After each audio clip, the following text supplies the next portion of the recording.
Hey friends, I hope you're having a fantastic day. In this video we're diving into the Santa Cruz Vala Aluminum. This is the new aluminum version of Santa Cruz's Vala electric mountain bike. We are now surrounded more and more by lightweight, low to mid-power EMTBs, and this bike is not that. It is an absolute beast. It's metal, it's heavy, it's full power, and man is it fun. In this video we're going to cover the geometry, the specs, the motor, climbing and descending, and who I think this bike is for. Thanks for watching, and here we go.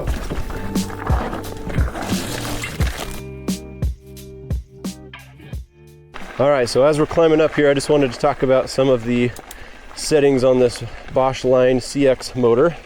And this is the same motor that was in the transition regulator that I demoed not too long ago. I made a video on that if you want to go check that out. But pretty simple and clean setup where these blue lights here show how much battery you've got left. So each light represents 20% of battery, and then as you drop 10%, it changes from blue to white, like you can see. So that means I'm around 90% battery. The bike has 4 different assist modes that can be customized in the app. The most amount of assist is this red mode, which is like turbo.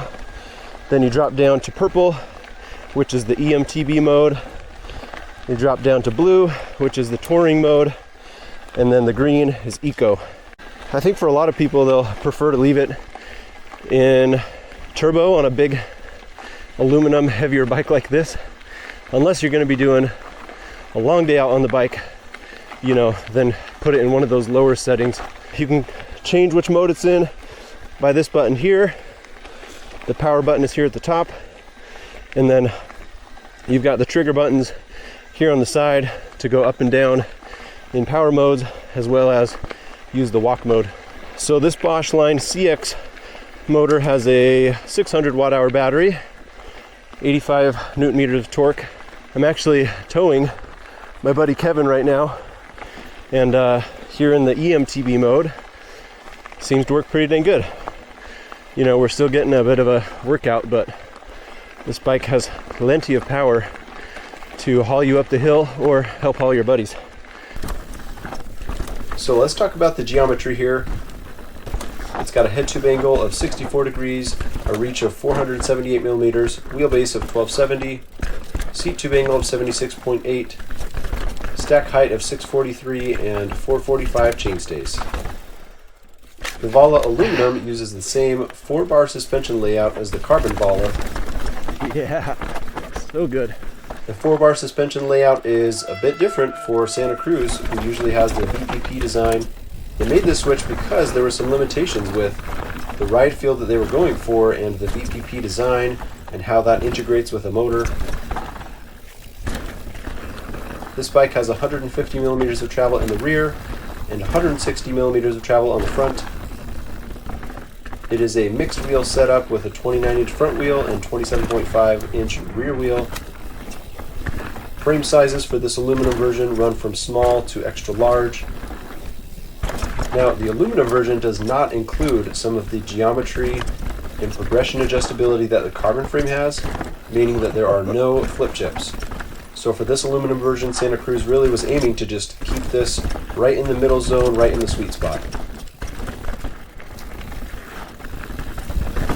So let's talk about the specs for this build that I'm on.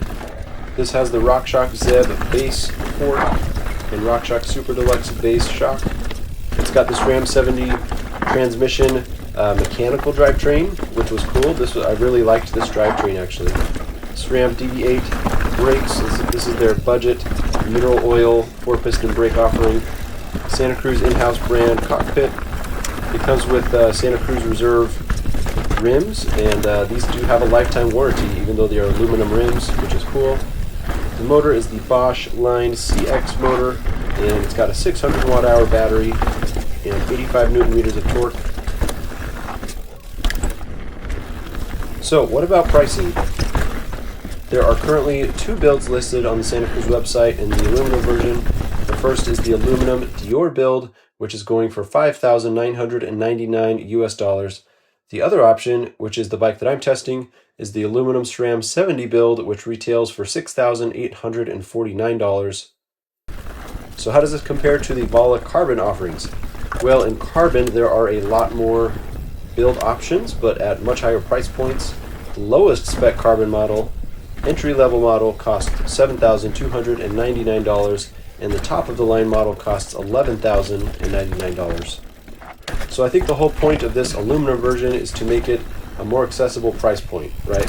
I mean, $59.99 is still expensive for an entry-level aluminum model e-bike, but if you want to swing your leg over Santa Cruz, I think it's a much more reasonable price point for the average consumer.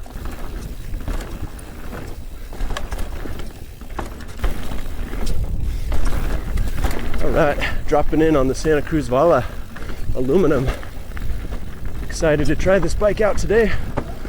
I'll give you some of my thoughts and impressions here via voiceover. I'm going to be a little bit quiet so I can just focus on the ride here. All right, so let's get into the fun part, which is how does this bike descend?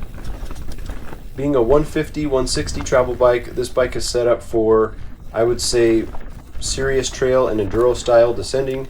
It's comfortable absorbing big hits and handling rough terrain. I felt like this bike held a line really well, and the overall weight of the aluminum bike had me plowing through sections and hugging the ground and carrying a lot of speed. I felt like the bike struggled a little bit at times on like slow speed corners, which is where the weight of the bike became a bit more noticeable. However, despite its weight, it actually felt great jumping, and I would have to agree with other reviewers out there that it's still a pretty lively ride feel.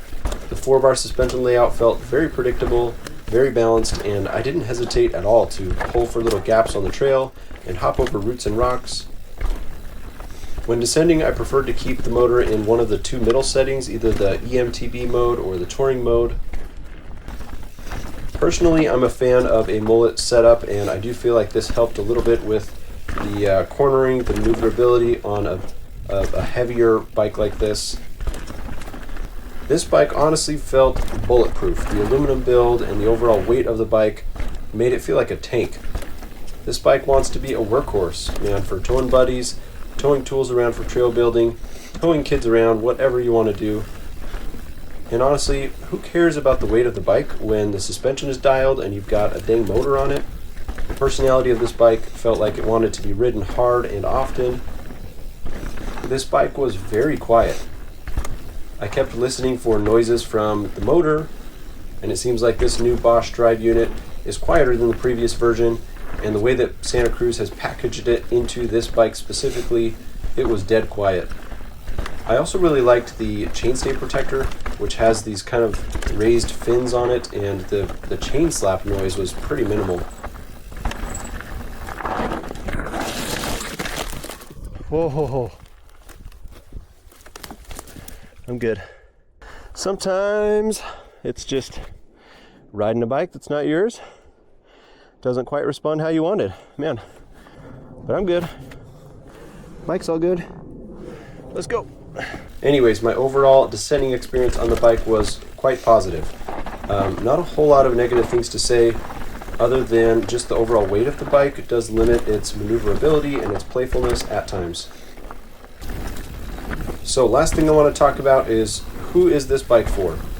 I think this bike is for riders who want a full power EMTB with that pretty Santa Cruz logo on the side, but are looking to spend less than the premium carbon versions. I think this bike is for trail or enduro riders who want solid and predictable and fun descending performance out of their bike. This bike is for riders who like the mullet setup and people who value durability and a solid component spec and Santa Cruz's warranty and support. This bike is not for you if you want a lightweight e-bike or are very sensitive in general to bike weight. It's also not a bike for you if you want a lot of adjustability. This aluminum version does not have flip chips or geometry adjustment. I don't think this bike is for you if you generally do shorter rides. This bike has got full power and a lot of torque and a big battery, and so I think it leans towards somebody who goes on big rides. This bike might also not be for you just because of the price. Even though it is Santa Cruz's budget option, it's still pretty expensive for an aluminum electric mountain bike. So, to sum it all up, the Santa Cruz Vala Aluminum offers a compelling package. You get most of what people like about the carbon Vala, which is the suspension feel, the Bosch motor, the battery capacity, the geometry, but at a lower price point. So with that aluminum frame, you give up a little bit in weight and some adjustability, but if you're after a great descending bike that's quiet, it's built like a tank, it's got a lifetime warranty from Santa Cruz, then yeah, I think this is a very solid option. Now, how does this compare to the Transition Regulator that I just rode? Because they've got the same motor, you know, same amount of travel, 150, 160. The Transition Regulator, being carbon, obviously was several pounds lighter, and it felt it. It felt a little more maneuverable, a little more flickable for a heavy e-bike anyways. But this bike actually felt more confidence-inspiring on rough terrain. And just, you know, the trails I was riding today were pretty technical, pretty rooty, and I felt more comfortable on this bike for that type of terrain. So that about wraps it up for my ride on this bike today. Super sick bike. Like I said, I rented this from EASTSIDE CYCLEWORKS in Leavenworth, Washington. I've got a link down in the description where you can rent this bike or go check out their website. Also check out my discount codes down in the description below. Thanks for watching. See you guys in the next video.